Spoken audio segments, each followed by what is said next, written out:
we really are right on the edge, I think, of a completely new era, which changes all sorts of things in relation to scale and density and similarity. There's flux. Flux, for me, is kind of the important thing at the moment. There's so much potential change in the future that what are the ground points that you can kind of hold on to? And we have to obviously allow the workplace and, for example, Teknion to go on a journey to get from where we are now to what might be the future. It is emotional. People fall in love with furniture. And I think it's been underrated for maybe the past 40 or 50 years in terms of office landscape design. It's sort of been forgotten. You might actually need to enjoy the place you're in. The things that you touch will have an effect on you. Literally, the touch points within the collection are meant to make you feel comfortable.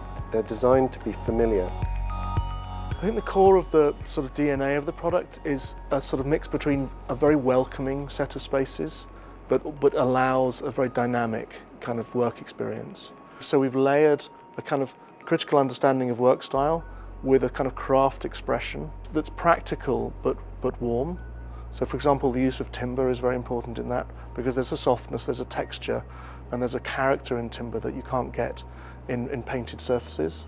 And then you mix that with textile, and you really have a richness in the provision of the settings, which is very interesting.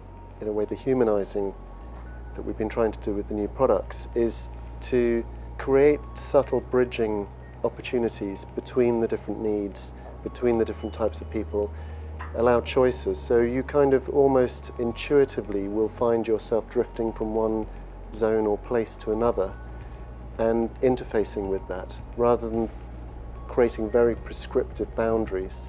So in the collection we have a series of chairs, we have a series of tables, and we've also have a series of enclosures to deliver sort of elements of privacy.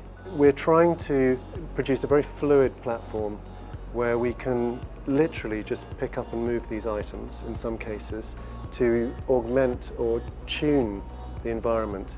And for us, this is a very natural way of using furniture. This has a sort of a relaxed logic in terms of the footprint and the layout that you might achieve architecturally with the other products, but this is very much intentional. It's intentional because we want it to be loose fit. We don't want these things to be butted up hard against everything. When we developed the collection, beyond the kind of core functions of table, chair, privacy, we started to develop a sort of mid-layer of accessories and also work tools that are doing two things. One is they're kind of elevating function, for example, a whiteboard, into something that is something of beauty, but at the same time they're sort of celebrating some of the features that's come out of the economics narrative around sharing, around water, around a fruit bowl. So we're trying to get a kind of a human layer sitting across the system, which really enriches the system and the applications in a very natural way. I think in some ways you could almost describe it as a collage, where you have a sort of base structure, a framework, and then you're adding other elements which slowly build up a picture, and you can tune that. So it doesn't have any rigid form, and you can either do it by layering the density, or you can do it by proximity. And I think this is really the beauty of the collection. I think the future of the workplace, for me, if I had hope, it would be about flexibility, opportunity and happiness. So I think we have to kind of create a different work model where people can feel really happy